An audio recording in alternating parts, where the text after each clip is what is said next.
ہاں اس سے پہلے کی جو حکومت تھی وہ سیکولرزم پہ وشواس تھا اس کا، حالانکہ تھے وہ بھی کافی ڈکٹیٹوریل رجیم تھی، تاناشاہ کی طرح کام کرتے تھے.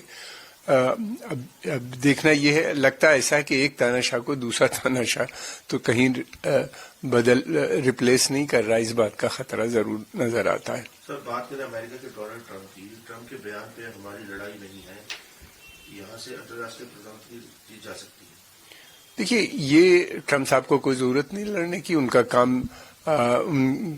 کا کام میں سمجھتا ہوں کہ ان جو سنگٹھن تھے وہاں کے اوپر، تحریر الشمس جس نے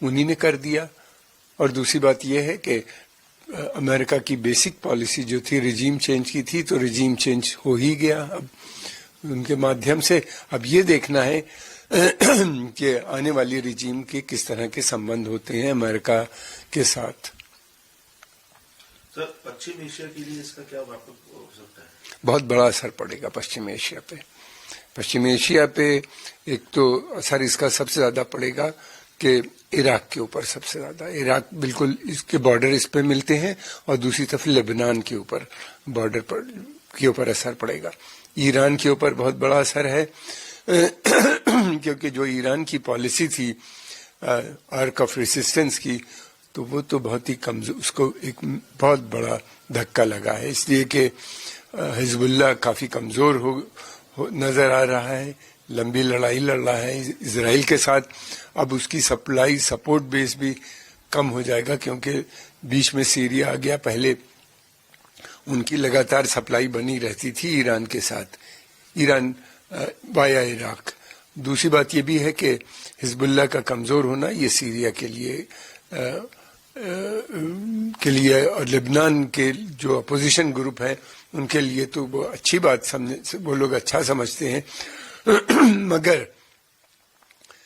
ایران کے لیے ایک بڑا سیٹ بیک نظر آتا ہے. بتا دیں کہ محمد الجولانی کے سر پر 10 ملین امریکی ڈالر کا انعام ہے. وہ ایک انترراشٹری آتنکی مانا جاتا ہے. حالانکہ سیریا کے تختہ پلٹ کے بعد اس نے اپنی چھوی بدلنے کے لیے اپنی پگڑی اتار دی اور وہ اب بلیزر پہنے انٹرویو دیتا نظر آ رہا ہے. اس بیچ اب سیریا میں ودروہیوں کے قبضے کے بعد یہ سوال اٹھ رہے ہیں کہ آنے والے دنوں میں بھارت پر اس کا کیا اثر پڑنے والا ہے. دیکھیے ودیش معاملوں کے جانکار ویل امواد کا کیا کہنا ہے.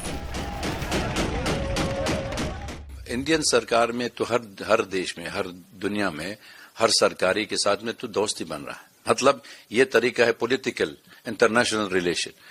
سرکار آتے سرکار جاتے، لیکن دیش کی بات بہت محبت ہے. تو انڈیا کافی سپورٹ کیا، ہیومینیٹیرین سپورٹ بھی کیا.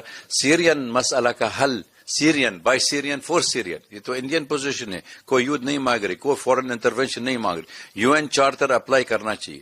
لیکن شروع سے ہمارا دیش میں فورن انٹروینشن ہو گیا، اسرائیل اٹیک ہو گیا، لیبیا ایرانین آ گیا تھا، رشین بھی آ گیا، ترکش بھی آیا تھا، عرب فورسز بھی آیا. سب کو سیریا کے لیے توڑنے کے لیے تیار ہے. انڈیا مینٹین اے ڈسٹینس، یہ تو سب ساری دنیا کا معلوم ہو گیا. اس لیے ریلیشن ول ریمین. لیکن جو خطرناک ہے، جو یہ ابھی تو جب تک IS آیا تھا ادھر، پوری القاعدہ والی لوگ تھے وہاں پر سیریا کے اندر، وہ کافی ہندوستان والی لوگ بھی آیا تھا.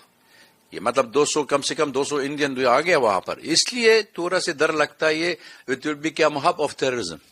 جہادسٹ کلچر شروع ہو گیا، جیسے افغانستان، عراق، ابھی سیریا بھی دوبارہ ہونا چاہیے. تو وی ڈونٹ نو اگر یہ تو سرکاری سیکولر آؤٹ لک ہے، ریلیجس آؤٹ لک ہے، کسی کو معلوم بھی نہیں ہے. کیونکہ جیسے بنگلہ دیش کر دیا تھا، جیسے افغانستان بھی کیا تھا، دنیا کا دیکھنے کے لیے پبلک اوپینین یہ دیکھ لو بہت مدرت ہے. لیکن ہم کو معلوم ہے you can change the clothes of the person, لیکن باقی وہی ہے. The person will remain the same, ideology is the same. تو اس لیے ہم لوگ کہتے ہیں انڈیا شوڈ واچ اینڈ سی کوشسلی. یہ تو ٹیررزم نہیں ہونا چاہیے دوبارہ، کیونکہ انڈیا سب سے بڑی دیش میں، سب سے پہلے والے دیش میں، تو انہوں نے ڈرافٹ بھی کیا تھا compact for comprehensive fight against terrorism. تو UN بھی جمع کیا تھا ڈرافٹ کے لیے، لیکن کسی کا ایکسپٹ نہیں کیا. تو اس لیے terrorism, revival of terrorism is on the card, because vested interest nation ان کے لیے they use terrorism as a tool to achieve their political objective. بہت خطرہ ہونا چاہیے. اس لیے میں کہہ رہا ہوں we need to watch and see. اگر آپ لوگ کولیکٹو فائٹ اگینسٹ ٹیررزم ہونا چاہیے, you should fight terrorism together. ایسا نہیں کہتے یہ good terrorism bad terrorism. Terrorist is a terrorist. Ideology is the same.